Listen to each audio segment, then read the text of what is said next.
Dorado, Puerto Rico, and bringing to you this episode where we're going to be talking a little bit about Doomsday prepping. You know, many of us have seen the show Doomsday Preppers, so you kind of know what it is I'm talking about. I am a prepper. Not the best prepper, but I'm a prepper. Um, and I live totally off grid. Now, some preppers don't live off grid. Some preppers just prep, you know. They're preparing themselves for the situation where they will be forced to live off of grid, you know. I have an advantage to many people because I already live off grid, you know. And I can attest that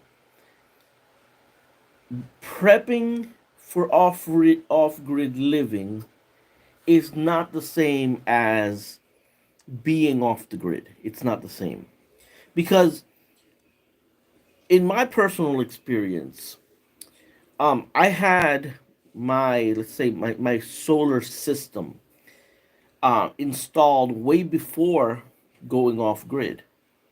So although I had a solar system with batteries and whatnot, at the time I was still on the grid. So I thought I knew.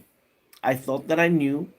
And at that moment, the only thing that I had to face was a maybe a 1, 2, 3 hour power outage at the time. And I thought I had everything covered. But when it came the time to get off totally off grid, that is when the learning curve started, in spite of me having my solar system for a while, you know? Because what happens is it's not the same thing you having a solar system and depending on it for 2, 3 hours than having a solar system because that's your sole way of generating electricity. You know, so once the power on the grid was officially cut off, that's when my learning curve really started. That's when I really started to understand the limitations of solar, what I had to do, how I had to adjust. And a lot of people that are preppers are going to go through this learning curve. You know, you may have some food stocked up. You may have this. You may have a plan. You may have a plan as to what it is you're going to do, and you feel that your preps are covered. But then you learn a couple of lessons. Number one lesson I'm going to mention about rice. All right, there are these bags that they're made out of. It looks like an aluminum material. I forgot the name of the material.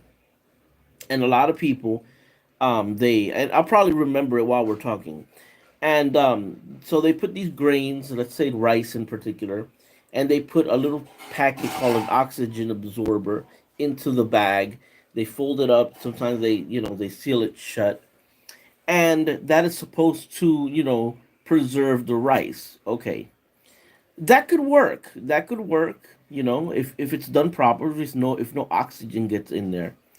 But a lot of people, right? A lot of people think that it will suffice to maybe just leave the rice in the original packet or put the rice maybe inside of a can or a jar with a tight lid. And for some time, for a relatively short period of time, yes, that'll work. Now, but what happens is, this is the part that people don't know. When you buy rice, there are bug eggs in the rice, larvae, okay? And although they are not going to come out immediately, they eventually will come out. And you'll get an infestation of these little bugs, which are called weevils. Over here in Puerto Rico, we call them gorgojos, but it's the same thing. It's a weevil. And this thing will infect everything. I mean, that's like bringing a plague into your preps. So if you store up rice in a way that is not the correct way, that is, and you don't seal it in a non-oxygen environment, what happens is once doomsday comes, you go to your shed or to your barn, wherever you have your preps, and you'll have an infestation of bugs, an infestation of enormous proportions, which will get all the other grains, which, I mean, it'll just be hell. So, in a doomsday scenario, the last thing you want is to have your own very private doomsday scenario within your own preps, um so that's the thing. Now, in my experience, right, we're Puerto Rican, so we eat a lot of rice. And since I built my solar system, what I have taken into the habit is the packets of rice that we buy at the supermarket. We don't buy that much all at once. But let's say we buy 3, 4 packs of rice. We'll put it in the freezer. In the freezer, the weevils are not gonna be born. Are not gonna hatch. Therefore, you'll have the longevity of that. So, if you're gonna do a prepping, right? I believe a lot in implementing freezers. Freezers. Freezers are relatively cheap. Deep freezers. When I'm talking about deep freezers, you can put together a nice little solar system with the purpose of just running a freezer 24/7, and you can build a solar system. You can have this freezer running indefinitely. Since the freezers are cheap, you can actually get a couple of them. So let's say you have one freezer with your preps, buy another one. Whenever you have some money, have an extra freezer, leave it in the box. You don't even have to open it up. you know you can have two of them. Because there's a in prepping, when in the prepping culture, there's a saying: two is one and one is none. So if you have two of something, it's as if you had one. And if you have one, it's as if you have none, because if it goes bad, then you're shit out of luck. So I would say, since a deep freezer is relatively cheap, maybe $200, you could even get a used one for $100. Have one or two available. If one of them goes bad, hey, the hell with it. You got another one. Your solar system, solar panels are going to last you a good 25 years. So that's something that is going to last a very long time. Batteries, they could, eventually they go bad after 5 to 6, 7 years, maybe even before, if you don't know how to treat them. So that would be kind of like the Achilles heel. Now, if you buy lithium, which is a lot more expensive, then you'll have a lot more longevity. Now, I'm a very strong advocate of the cheap lead acid batteries. Because in a shit down scenario, in a grid down scenario, in an EMP type scenario, although not the best, there's going to be a whole bunch of cars broken down that you can just take the battery and build yourself a solar system. Now, ideally, you want deep cycle batteries. Car batteries aren't the best for it, but in a grid down scenario, hey, somebody's got a car battery. Hey, you can use it. You can use it. You can, run some lights with that. All you got to do is make sure you don't waste. You don't like drop it below 50%. Make sure it stays charged. Hey, you get a good years out of it. And basically that's it is what it is. um but like the things about the weevils with the rice, a lot of people don't know this. And the same thing will happen to your pancake mix. The same thing will happen to your grains. And believe me, you do not want a freaking infestation. So um what I'm trying to get at here is that no matter how much you prep while the grid is up, while things are functioning, you will. I mean, I'm not telling you not to, get ahead of the curve, but um, prepping, you're really gonna learn when the shit really hits the fan, when you're forced to totally live off grid. That's when you'll know. Then you're like, damn, it's like a whole new door will open up, and you're like, oh crap, I slacked on this end, man. Oh, I think I underestimated this. I should have done this. I should have, and that's the heads up that I'm giving. That's the learning curve. Everybody's gonna go through it. Um, One of the biggest and most important things you could do about prepping, one of the most important things, is getting your mind ready. You know, um, you have to come to the realization when the shit hits the fan. You have to come to the realization that the shit hit the fan. And which means that life is no longer the way you think it was or should be. And you need to start focusing on what is. And what is very different is very different from what you know now. Let me explain to you. All right. Right now I have a solar system. I'm, pretty much energy reliant. I mean, any energy, free, that I don't rely on the grid. And in terms of water, now when the grid goes down, when the shit hits the fan, I can't go on there flaunting and turning all my lights on and act like, oh yeah, look, you guys are shit out of luck, and I got freezers and I got this. Because guess what? That's not gonna last too long. They're gonna come to your house and they're gonna put a gun to your head and they're gonna kill you, and they're gonna take your solar panels, and they're gonna take your batteries, and they're gonna take your preps. All right. So if you're a prepper, and let's say you have the solar panels on your roof, you know, some solar panels are grid tied. So some people will have solar panels on their roof, but they will have no power. You turn your damn lights off. You better look like everybody else.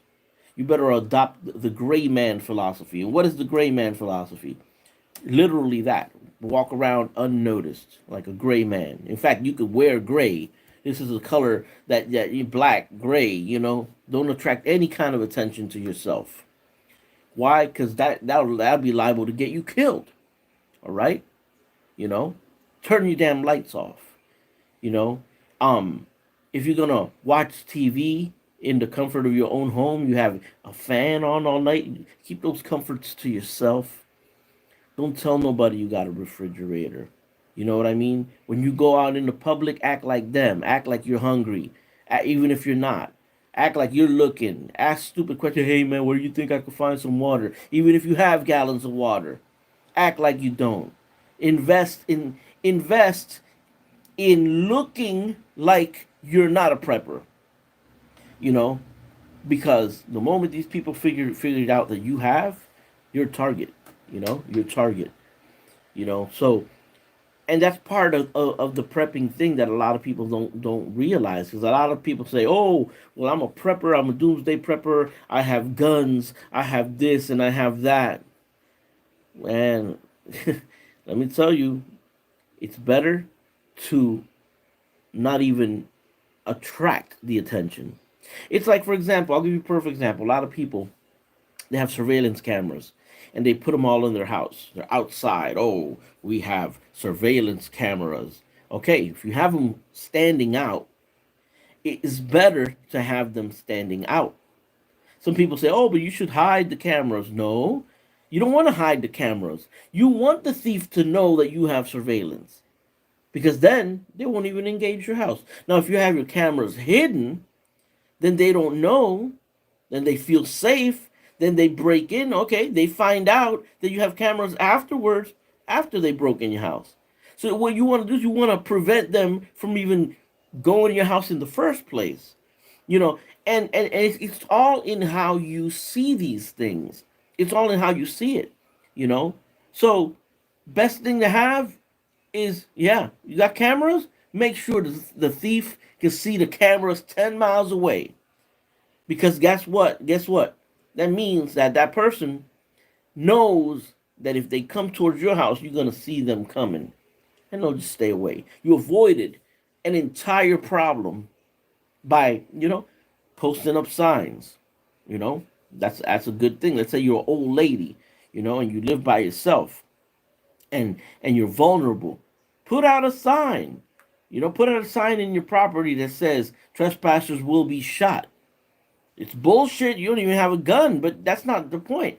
If I'm gonna rob somebody in a shit down scenario, and I see a big sign that says trespassers will be shot on sight, I'm gonna think about it twice before I take a couple of steps forward, because I don't know whether or not I could call that bluff or not. You see what I'm saying? So there are a lot of things that you can do to, for prepping, which have nothing to do with money. It has nothing to do with preps. It's prepping your mind. Prepping your mind. You know, um, even the things you buy. When you get used to buying canned food. Canned food is not going to spoil. That you can keep that. You could throw them in a book bag. It's animals, insects aren't going to grow in it. Put that in your book bag. And when you go grocery shopping right now, there are certain meats that you can buy that don't need refrigeration. They have these little boxes of bacon. It's already cooked. You can leave it out. It doesn't spoil. It doesn't need refrigeration. It tastes great. I buy them. Why do I buy them? Because I know that that is an option. Even though I have freezers, but hey, what if the freezer goes bad? You know, then you have the option of still eating some bacon. You know, it's these little things that you can do as you prep. When you go grocery shopping, to start creating that prepper mentality. Start thinking, hey, this is good, because this will work. This will work. This will work without refrigeration. This will work without electricity. This will work. And it's about training your mind on how to do it. Right now, for example, I built a rainwater harvesting system. I have my cisterns, and I have my filters, and I have my stuff. And the filters, generally people change them every 5 to 6 months. Well, I ordered a couple of replacement filters, but I don't throw away my filters, because every week or so, what I do is I remove the filters, I replace them with the other ones, and I wash them down. So I'm gonna get a hell of a lot more use out of a set of filters if weekly that rust, that from the water and that stuff, I blow it off, I wash it off. You don't want to throw them away, because you might reach a point that, hey, maybe that filter isn't perfect, but it's better than nothing. So you don't want to throw them away. You clean them out as best you do. You put the filters, and when I'm say filters, I'm talking about these whole house filters, cartridges. Put them in a little bit of chlorine. Let them dry out in the air. Hey, you can reuse them at some point. And that's the thing. People, we're in this society, we're into this throwaway. Oh, yeah, those filters are bad, just throw them away. No, don't throw them away. Try to clean them. Try to rinse them out. If you can get a week's worth or a month more of use of that, hey, you're winning, because that means that the new filters that you bought, you can wait out a month to change them, because the ones you did, hey, you got a little bit more longevity out of them. And it's all about buying time. Buying time. So I mean, these are things that a lot of people don't really have in mind, because they're living their lives normally. They're working and coming home and whatnot. Um, and sometimes, we who are preppers, we're kind of looked at as conspiracy theorists and whatnot. Um, but the reality is, you'd have to be a fool not to have some kind of prepping in place. A lot of people say, "Oh, well, I have money saved." Let me tell you, firsthand experience during Hurricane Maria, people were making long ass lines. There was no infrastructure. The hurricane destroyed everything. They had money in the bank, but they were going hungry because there was no They couldn't even take money out of the bank. So unless you had cash on you, and even cash is bullshit, because, okay, maybe you can go to a store, you can buy something, but there is no infrastructure, so meats will go bad in the supermarkets. A lot of people, they say, "Oh, well, I have a generator." Well, guess what? The gasoline stations, the pumps are electric. So we had the situation that the gas stations had gas in the reservoirs, but there was no way to pump it out because there was no electricity to pump it out. You know, and we saw shit. I lived an entire year with no power here in Puerto Rico after Hurricane Maria, an entire year, and that's where I started to grow. That's where I started to learn. And I thank God to have gone through Hurricane Maria. Problem is, when infrastructure comes back, people forget. People forget yet the lesson. I made it a mission. I said I'm not gonna forget. I cannot afford to forget, because that was just the warning. Now I believe that now here in this month of January, something big's coming. There's going to be some big shit coming. Within the prepper community, many of us are talking about a sudden collapse of the dollar. If that happens, God be with us. People, you guys want to store dollar bills. Look, what's important isn't the money; it's what the money can buy. You have money so that you can buy food, that you can buy this, that buy that for your survival. So, if you have money, if you have $5, it is better to have 5 cans of ravioli than to have $5. It is better because that's 5 days you can eat. You know, um, right now, me personally, the money that I have invested in things, okay, and I'm not talking about luxury crap. I'm talking about things that you need that for survival.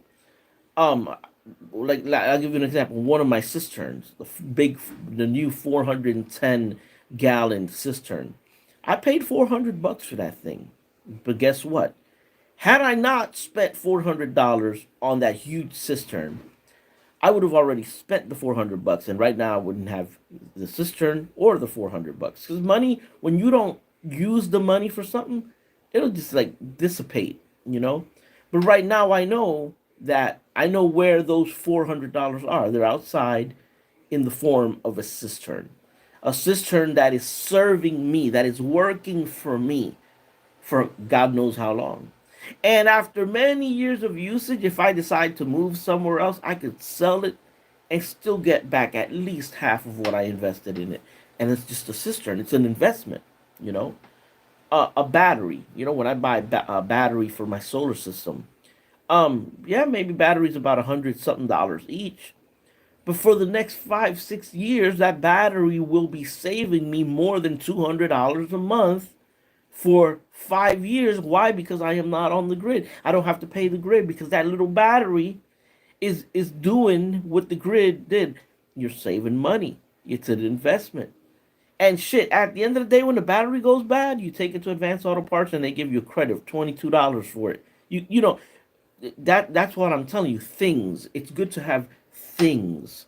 Because money can collapse. Look at Venezuela. Their currency's worth shit. It's thrown out in the middle of the street. Nobody cares about that. You think that can't happen to the dollar? Let me tell you, our currency isn't even backed by gold anymore. So the reality is that what you think you have with that supposed money, that's not money. It's a big fraud. It's a big bullshit. It's not backed up by gold. You know. Now, food is food. Food is not gonna stop being food if you have an economic collapse. Hold on for a second. Put this thing right here. Sorry about that. I was putting something on the floor. Um, Food is not, food, in an economic collapse. That money that you idolize so much is only going to be used to turn it into a product. So you may as well do the investment now. You may as well turn that money into what you will need in the future. Get yourself a generator. Stock up on some gas. Get yourself some stable and pour it in there so the gasoline won't go old and you know what I mean. Um, I mean that's how I think. That's how I think. It's all about prepping. I mean, if you have any questions, feel free to write. You know, feel free to write. One of the most important preps, guys. One of the most important preps, and I don't want to get all biblical on you guys. Is accepting Jesus Christ as your Lord, because if we are in the last days, and if you get killed, it would really suck to go through that hell on earth and then end up in real hell. So if you accept Jesus Christ as Lord and you confess Him with your mouth, and you repent of your sins, the moment you do that, in that prayer, just a simple prayer of faith, and you say with your mouth, Lord Jesus, I accept you as Lord of my life. I repent of all my sins. I accept your gift of sacrifice to die on the cross. And I accept you as Lord of my life. When you do that by faith, you're saved. And that means that if, somebody breaks into your house or kills you or whatever, hey, at least that prep is the best security you could ever have, because you'll go straight to heaven. So that's the best prep that you can have, you know, because that's a prep that's gonna last forever. So, guys, I hope you enjoyed this video. I hope that it helped you out. If you have any questions about prepping or any comments or anything, or would like to hear more of these videos, just let me know. Leave it in the comments below, or any subject in particular that you want me to touch upon. Um, Also, I remind you that I have a lot of prepper solar off grid videos, how to videos. I have a series called Solar Power for Dummies. You can look that up on YouTube. And, basically, if you got to empower yourself, to live what's coming. Um, and what's coming is no joke. What's coming is no joke, and we got to be prepared. Not only for ourselves, for our families too. We got to be prepared. And remember, when you prep, you also have to think of other people that you have to think of other people that will arrive. They will arrive, and you got to know how to deal with the situation. You got to be prepared to help some people. You got to be prepared to um, not help some other people. You know what I mean? You have to be prepared. So if you like this channel and you want to leave a little donation for us, you can do so in the description below. There's the PayPal link, and which just helps us continue to do our transmissions and cover costs here. And provide this information for everybody. So if you want to support the channel, thank you, and thank you to the people who have supported the channel in the past. That have been a blessing to us and to the channel. So, all right, guys, God bless you all, man, and start prepping, start getting ready for Doomsday. Fill up that closet. Fill up a closet with some Chef Boyardee. Believe me, they're gonna be worth their weight in gold. You know. So, take care, guys. Peace.